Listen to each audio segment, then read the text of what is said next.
Thanks to the Gloucester Writers Center and also the Rocky Neck Cultural Center for having me here tonight. It's wonderful to be here to share my interest in bicycling. With those of you who are interested in bicycling or history or both. And I know that there's some in the audience who are interested in both.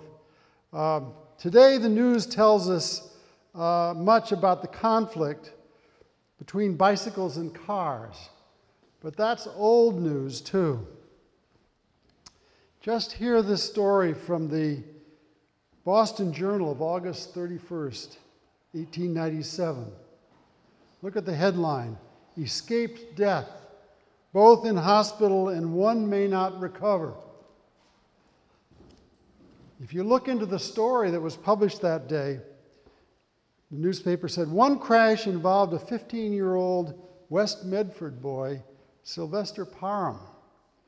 He was returning home from Boston and crossing over the Mass Ave Bridge, trying to avoid the ruts and other obstacles. The wind was quite strong, and he tried to go to the right side of the electric trolley car to use it as a windshield. Just over the bridge, a big two-horse team blocked the road. As the newspaper reporter said, as usual, the driver not knowing or not caring for the rules to allow passing on the left. Parham made his own mistakes too. He slowed up, intending to cross over the track behind the trolley car and go up the left-hand side of the avenue to avoid the big wagon. He was struck by an inward-bound trolley car before he knew it. The Journal's article could have been written today with an automobile in the place of the big two-horse wagon. In the book, I described the many such battles cyclists waged over the use of roads, the railroads, and parks, and by whom, with whom, when, and how fast. But let's back up a bit to the beginnings. In the late 1860s and early 1870s, cyclists rode what were called bone shakers. Over on that side right there. Notice there's no chain on that bike. It's a direct drive off the front wheel. These were heavy, unwieldy, and unsuited for the roads, and rapidly fell out of popularity. In the late 1870s, they were replaced by high wheelers. Oops. These things right here, which were actually lighter than the old bone shakers. And and you can see the high wheelers saying goodbye to the old bone shaker there, all the while chased by the dog down here. So a lot of themes that we're familiar with even today. That dog chasing happens every once in a while to cyclists out on the road. In the late 1870s, they were replaced pretty much completely by the high wheelers. But the high wheelers were expensive, about $100, which translates into $2,500 today, and out of reach of most Bostonians. So these riders were upper middle class professionals like the dentist, Walter Kendall, who commuted from his Quincy home to offices in Boston and Randolph, and leading businessmen like Albert Pope, a bicycle manufacturer and promoter of the first Wheel Around the Hub of 1879, a two-day tour from Boston to Sharon, and then over to Cohasset and back through Milton to Boston again. And here they are posing at Hyde Park. The story of this event was published in Scribner's magazine and kick-started bicycling across the nation.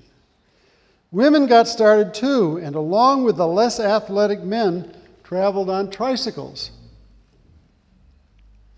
This group posing at Salem Common is the North Shore Ladies Tricycle Tour of 1885. On their way from Malden to Kettle Cove and Gloucester, returning then by bike, train, or overnight boat. In this group are women riding tricycles, some of the men riding tricycles as well, and others riding the high wheelers. In the group was Mary Sargent Hopkins, and you can see some of them actually. There they are posing along the shore on their way to Gloucester. And I would love to know exactly where that picture was taken. You may have some view of that, but there they all are. I think it could be in Beverly, possibly. Beverly, okay. Yeah, on that stretch of road over Yeah. 127. Yeah, well, it's definitely along 127 because that's the route that they took, and there they are, stopped along the way. Yeah.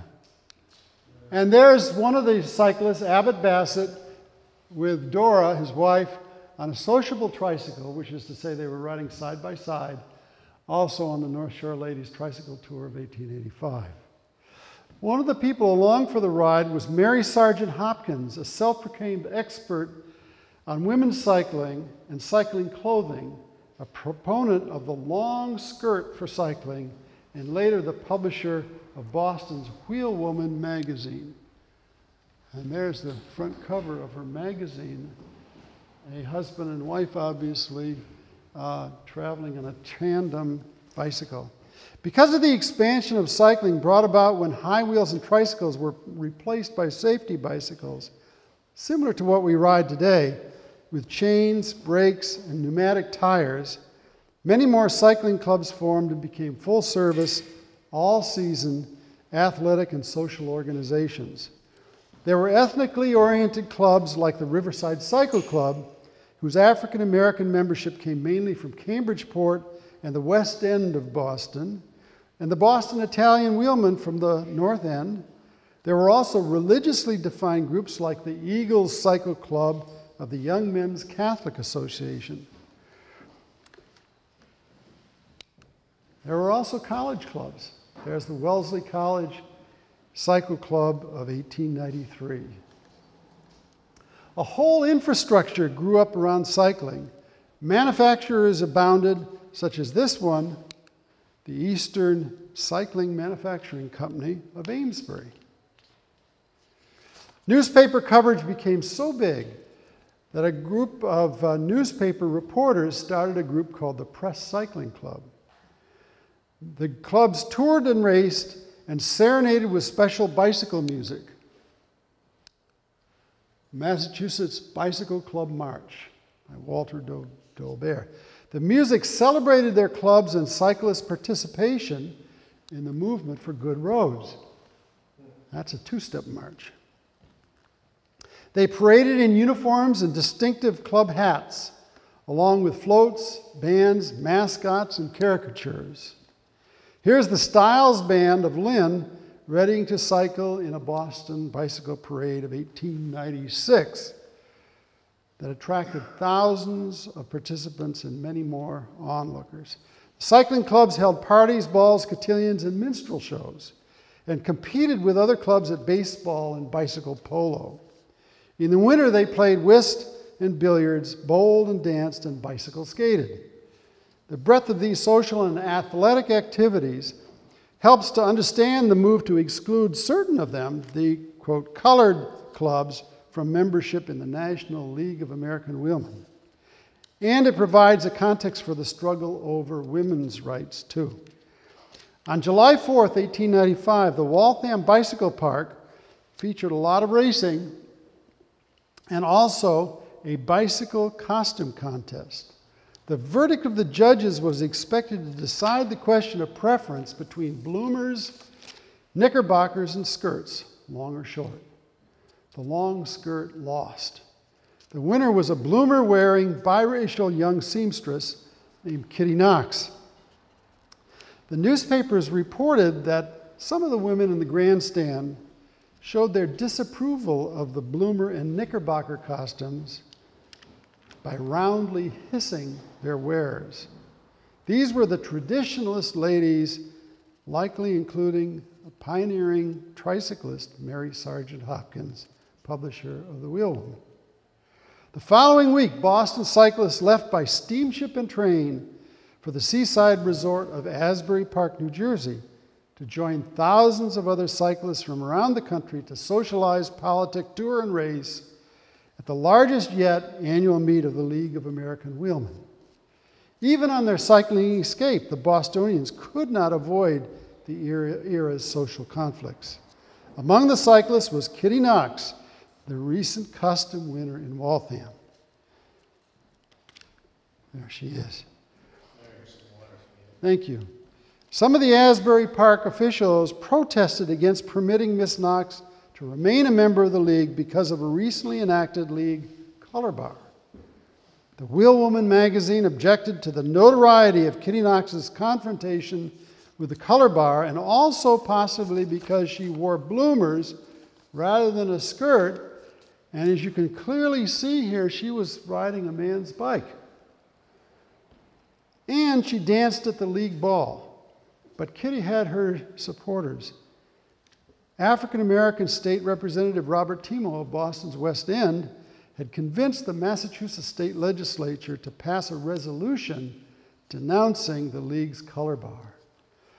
Several prominent cyclists spoke for her, including George Perkins, a Cambridge politician, leading wheelman and sometime roads commissioner for Massachusetts. Abbott Bassett, the National League secretary and Boston-based editor of its bulletin, was in her corner too. Their support reflected the city's cultural heritage as the home of abolitionist spirit, still alive, although significantly weakened in the years since the Civil War. The Jersey Journal reported that Kitty has been well treated in most places. She is remarkably agile and expert rider.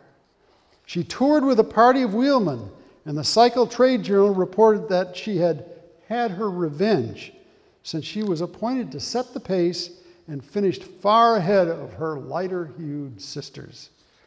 Today, when she appears in the street, she receives more attention than half a dozen racing men. But the newspapers also reported that she had been rejected at the Asbury Park hotels and restaurants, which prompted George Perkins to threaten a lawsuit against anyone who treated Kitty Knox so shabbily. Coming back to Boston, she was honored with a pace position in a long league run to Worcester to the Massachusetts Division's annual meet. And here she is, coasting down a long hill as pictured in the Worcester Daily Spy newspaper. And if you'll see, she's got her feet up on some bars there, which were called coasting bars, or coasters, which is a way to keep the legs free of the cranks and the pedals as they were spinning around. That was before we had kind of the freewheeling apparatus that we have today. Several other riders attracted attention in the cycling press. An article headlined, "Colored War in Boston," reported that Kitty was going to ride tandem to Newburyport and back with a young physician on a century ride with the Boston Wheelman Club. When she was turned down, he got very indignant and quit the run too. This led to a court case for discrimination. At several other century runs to Newburyport that fall, notably with the Century Road Club of America and the Press Cycling Club, she was apparently well accepted. The athletic star of the North Shore was, no doubt, Maggie Kirkwood of Malden. She was involved near the beginning of women's cycling, participating as a young girl in the Ladies North Shore Tricycling Tour and going on to tricycle centuries up the North Shore. She was an early woman adopter of the two-wheeler. Her first two-wheeling record of note was a 116-mile trip from Malden to Newburyport and back, and then to South Natick and back. On one century ride, sponsored by the Press Cycling Club in 1893, there were many reported crashes, and the following account of her pluck, quote, "While coasting the hill in Saugus, Miss Kirkwood was thrown, and her wheel was ridden over by 3 other riders. But she caught up again at Newburyport." A broad range of Bostonians joined the sport in the 1890s. There were 2 prominent women's clubs. There were African-American natives and migrants from the Tidewater region of Virginia. Yankees left poor rural communities in New Hampshire and Maine and rose through the cycling ranks. Still others were Irish and Canadian immigrants or their children. Chelsea's Winnisemmet Cycle Club had a Chinese-American president, Henry Arfoon.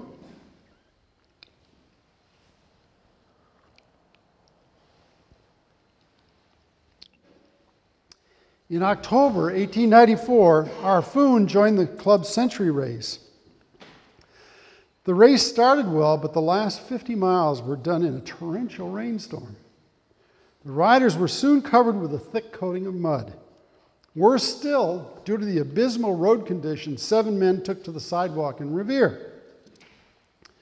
But a policeman was waiting for them and deliberately toppled them from their bicycles and then took them to the station house in a pelting rain. Nationally famous local riders like the Butler brothers, Nat and Frank and Burns Pierce, all Protestant Irish-Canadian immigrants, Eddie McDuffie, an Irish-American, and the great African-American champ, Major Taylor, all raced in Boston. They were fierce competitors, but also teammates on the Boston Pursuit team, the very first integrated professional sports team in America. On July 21st, 1897, they defeated a Philadelphia team under the lights at the renowned Cambridge Cycle Park, just a few hundred feet from the Charles River. There were few cyclists among the most recent and poorest arrivals from southern Italy and Eastern Europe, but the North End's Boston Italian wheelman made a brief appearance. The Schmuckler brothers from Lithuania became Berkowitzes on arriving in America and founded a bicycle business, Hub Cycles, that lasted more than half a century. There they are in they're one of their first shops in the old West End. West Ender Annie Cohen Kachowski had 3 young children in rapid succession and left them all behind to set off on what was planned to be one of the great cycle-around-the-world adventures of all time. By the time she reached Chicago, she had ditched the long skirt and rode a man's much lighter bike. She also took the name Londonderry to advertise the Londonderry Lithium Water Company's bottled water, and carried that name until she returned. The bicycle became a new opportunity for romance, and the newly opened Norumbega Park in Auburndale along the Charles River became a prime destination. The park bicycle shed accommodated over 1,000 bicycles. The young people would rent canoes and go up into the many hidden coves to canoodle, as they termed it. The authorities clamped down and passed an ordinance saying that canoeing couples must sit upright at all times. There you go. The theme of romantic escape from Victorian virtue found its way into song, as in the tune Elopia. The sheet music cover shows the young couple escaping, we suspect from her parents, on a tandem tricycle with a horse and carriage in hot pursuit. As the craze died in 1900, some cyclists capitalized on the public's quest for speed in new fields, paced track races, motorcycles, and ultimately automobiles. Cycling entrepreneurs like local Malden boy Alvin Fuller went on to make it in the auto business. He went on to political fame, too, as governor of Massachusetts in the 1920s. The big story is this. Boston cyclists strove for greater space for bicycling and for social mobility. They achieved it, at least briefly. There were people who were interested in getting somewhere. Many were marginalized again when the bicycling world collapsed in the late 1890s and the social climate worsened, especially for African Americans. Kitty Knox's untimely death in 1900, the end of Mary Sargent Hopkins' Wheelwoman magazine, and Abbott Bassett's retreat to publish the League's bulletin single-handedly from his home in Newtonville all served to mark the end of Boston's cycling craze.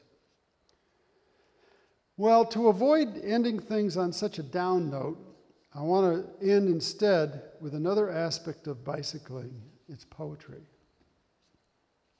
One poet-cyclist, Joseph Dalton, published Lyra Bicyclica in 1880.